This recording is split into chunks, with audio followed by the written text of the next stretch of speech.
A port caught in a political storm. Ownership of the Port of Darwin to be stripped from a Chinese company.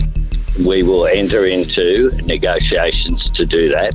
We should control our own infrastructure. I don't think it's a good idea that China should run our infrastructure.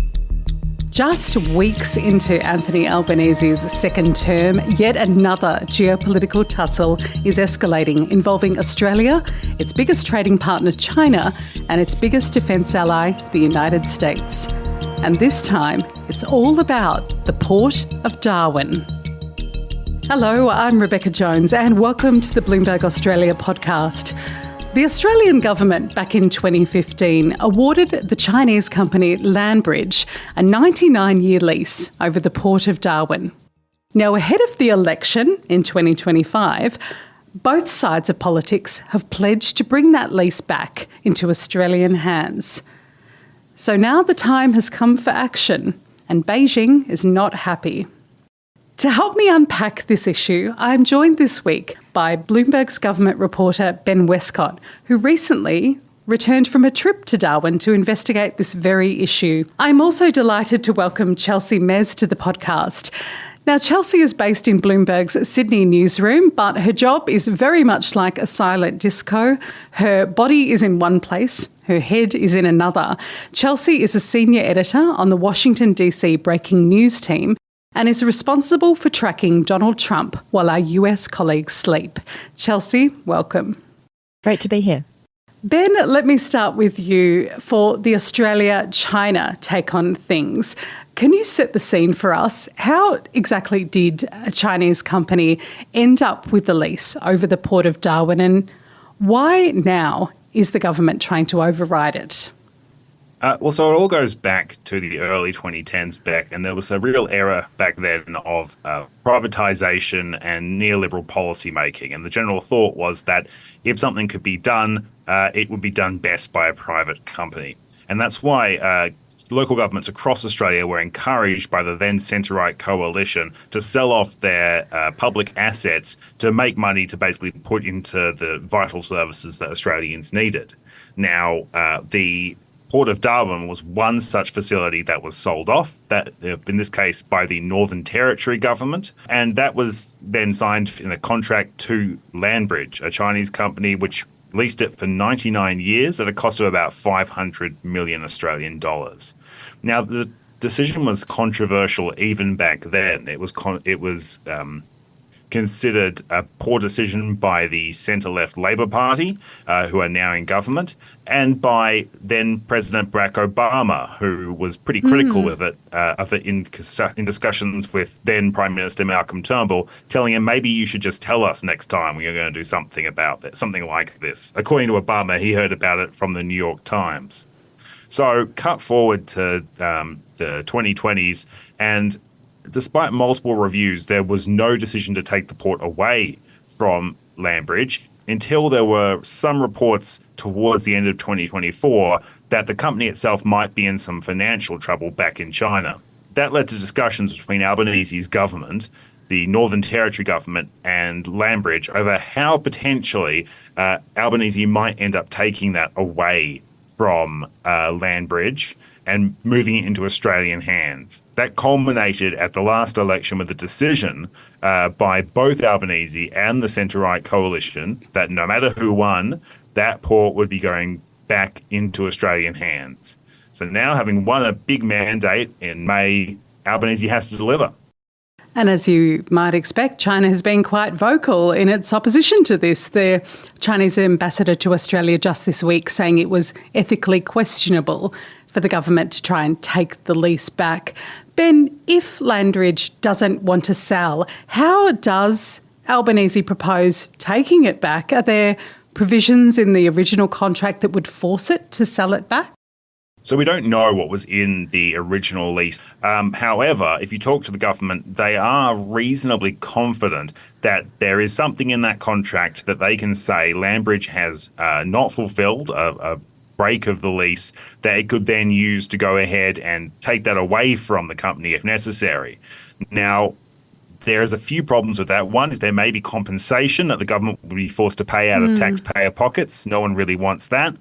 And in addition to that, any sort of move to rip it away from Landbridge or nationalise it could lead to some concerns inside China. So I think the solution that Australia, Landbridge and China would probably all prefer is one in which a private company, an Australian-based private company, probably took over the lease in return for fair compensation with Landbridge.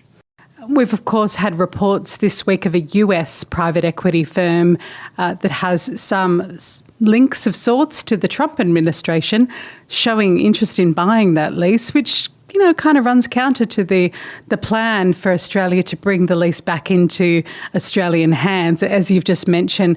That's also going to be riling up China further, right, Ben, with all that's happening between the two countries at the moment? So those reports have still not been confirmed at our end. And when I spoke to Luke Gosling, a Labor lawmaker up in Darwin during my visit there, he made it very clear that there's lots of interest from different buyers. This is, that this will not be a case where the government has to pick and choose who they sell to. There will be a real array of options for them to choose from. Although he did say that some of them would have an Australian footprint, which hinted that maybe they might be international companies rather than Australia-based. Now, what would that mean for China? Well, China so far has been reasonably relaxed about this announcement as far as the foreign ministry in Beijing goes. They've sort of advised that it has to be done within the bounds of business law. They've warned against any nationalisation of the port, but it's been fairly relaxed as far as these things go. Now, if the decision was made to either terminate the lease or to sell to a US company, that may result in a far more heated response from Beijing. Chelsea Mes, I'll bring you in now. Aside from US companies that may be interested, the US itself has a long military history in this part of Australia, right? Yeah, that's right, Beck. America's history in Darwin dates back to the Second World War, particularly during the Japan bombing of the city that killed more than 100 Americans, American Marines, during the bombing of the USS Perry warship. And then, obviously, it's a significant place in terms of US military history, but there was another sort of shift in 2011 under the Obama administration's foreign policy tilt towards the Asia-Pacific. And that meant more than 2,500 US Marines are now stationed near the city. And obviously the population of Darwin is not big. There's really only 150,000 people living there. So quite a significant place in terms of the US. Obama was actually the first US president to visit the city in 2011 as part of this shift towards the Asia Pacific and to commemorate the loss of US soldiers there during World War II. And Chelsea, Beijing is no stranger to this kind of action from the US. It's also been a vocal opponent to the US government's push to claim the Panama Canal from what it claims Chinese control. Is the Port of Darwin example just another one of Australia being stuck between its biggest defence ally and its biggest trading partner? Yeah, look, you could certainly look at it that way. The Panama Canal issue is actually really interesting. During Trump's inauguration address in January, he called for the US to take control back over the Panama Canal, alleging it was under the control of Chinese forces. And that obviously sparked a big deal between CK Hutchison, a Hong Kong-backed consortium, and another global consortium led by BlackRock. Albanese has a really tricky dance to perform here. Relations between Australia and China have really only just defrosted, with China putting essentially a trade blockade on Australian imports after Scott Morrison called for an investigation into the origins of COVID-19. So Australia lost its biggest export markets during that time.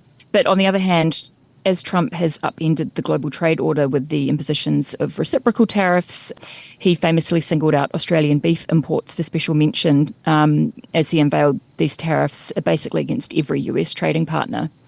It wouldn't be a Bloomberg podcast if we didn't mention the word tariff at least once, now would it? But you're quite right. Obviously, the relations between Australia and China, they have dominated our news cycle for, going on 5 years, ever since As you say, those early days of the coronavirus pandemic where Morrison called for the probe into its origins. When we come back, let's discuss how Anthony Albanese is going to approach China and indeed the US in his second term of office.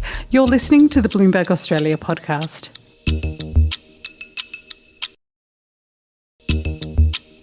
And welcome back to the Bloomberg Australia podcast. You're here with me, Rebecca Jones, and I'm talking to Ben Westcott, our Canberra-based government reporter and senior editor in charge of tracking the US president while her US colleagues sleep, Chelsea Mes. Ben, you've just been in Darwin. What is the feeling on the ground there about the Port of Darwin? Are people in the top end concerned? There's no doubt that citizens in Darwin see themselves as being very much on Australia's front lines. So they're just below Indonesia and Southeast Asia more broadly, and they're the only Australian city to ever have been bombed in a conflict. It was struck by Japan in the Second World War. But when it comes to the actual port, there is a stark divide in the community over whether or not Landbridge deserves to keep running it. If you speak to residents who oppose the original sale, they say that Landbridge has done a poor job of managing the port, that it has not delivered on its promises to make it a successful business, and that in many ways it's wasted taxpayer money in some instances. And they say that, therefore, it would be lucky to get back the original asking price of the lease that it paid in 2015. But on the other side, particularly the Chinese community, point to the great role that Landbridge has played in the city. They say that Landbridge has, worked very closely with community organisations, that Landbridge has turned what was a flailing port into a heavily profitable one, and that therefore it should be rewarded for that. So a real stark divide between the different views in the community. And we've heard that same sort of divide in the language used by Albanese and the Northern Territory government and the Chinese government. I'll stay with you, Ben. Finally, Albanese is obviously just getting his feet under the desk for this, his second term as Prime Minister. As Chelsea mentioned, his first term marked an improvement in relations with Beijing. What do you expect his approach to be in this second term? Right after the election, we had Beijing Bureau Chief at Bloomberg News, Yanpeng Li, on the podcast, and she said the approach should be all about composure. Is she still right? Look, Prime Minister Anthony Albanese, like all his predecessors since about 2014, faces one of the most challenging questions in Australian history. Do you turn to the US, our closest security partner, or to China, the largest trading partner for the country?